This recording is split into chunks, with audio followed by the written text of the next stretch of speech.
Nah, sekarang saya mau bicara tentang cinta. Ya. Begini ya. Kenapa ini saya bahas? Karena memang terminologi ini sering diungkapkan di dalam kajian-kajian tentang tantra, termasuk misalnya oleh Osho. Ya.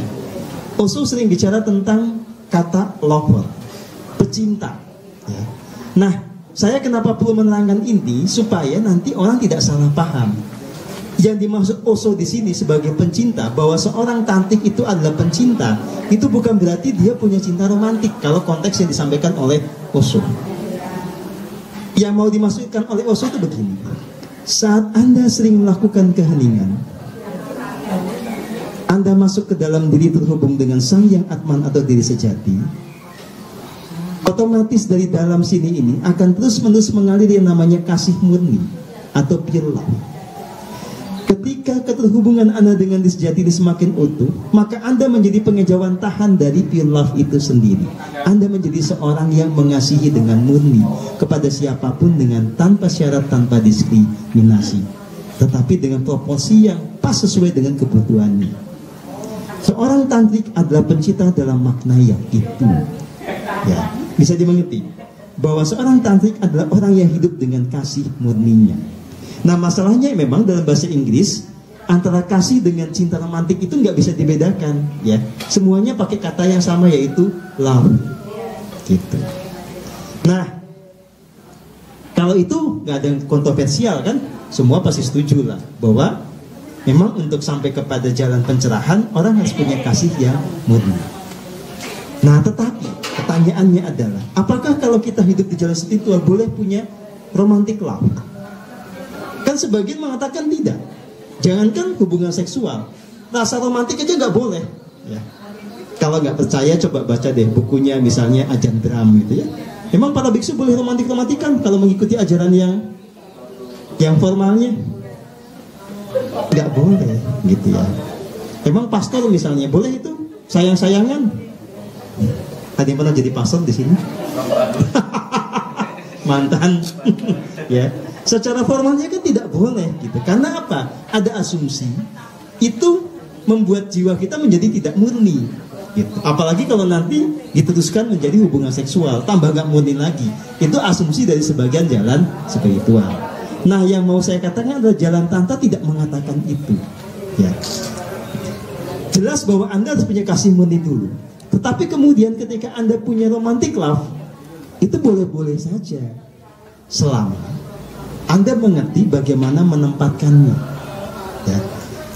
Kalau tidak, maka romantic love ini akan menjadi belenggu tersendiri yang membuat Anda terjauhkan dari tujuan tantra menjadi jiwa yang merdeka. Secara faktual begini, banyak nggak orang menderita karena cinta, ya, baik dalam konteks pasangan suami istri, orang-orang pacaran, ya, berapa persen yang bahagia karena cinta, ya? Biasanya bahagianya kan 7 hari pertama atau 7 jam pertama. Ya, gitu. Nah, yang mau dibahas adalah bagaimana Anda punya romantic love, karena itu suatu yang natural, itu sebuah proses kimiawi dalam tubuh Anda, tetapi Anda tidak terjebak di dalam penderitaan, ya. Nah, kalau itu yang mau Anda dapatkan, maka Anda harus lari kepada yang disebut sebagai pure romantic love, ya. Pure romantic love ini tidak mungkin Anda bisa praktekkan, Anda jalani tanpa Anda menghayati dulu yang namanya pure love atau pure compassion, ya. Begini, ya, secara praktis, kenapa banyak orang gara-gara cinta romantik ini menderita, ya. Misalnya yang masih jomblo aja saya kasih contoh, ya. Misalnya Zen, ya, jomblo dia kan. Tiba-tiba jatuh cinta sama April, misal ini contoh.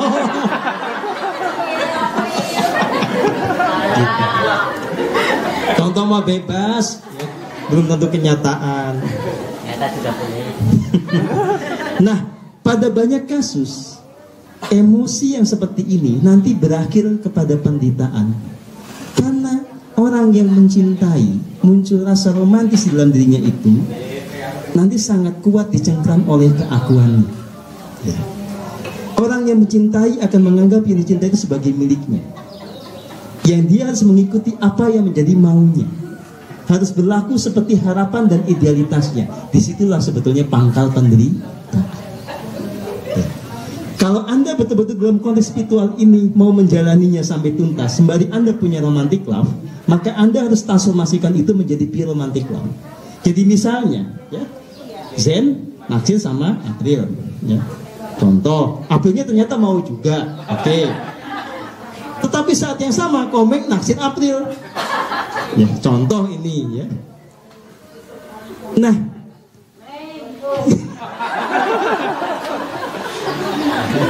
ini contoh, ya. Kalau kita tidak punya romantic love, itu akan menjadi drama segitiga yang menyebalkan, ya. Semuanya nanti akan jebak di dalam penderitaan itu, ya. Tetapi kalau kita kemudian geser, ya, ini misalnya Zennya udah tercerahkan, dia ngomongnya begini, selama Zen, yes. Ini Zen yang ngomong ya, jadi nggak ngomong gitu, maaf, saya ralat ya.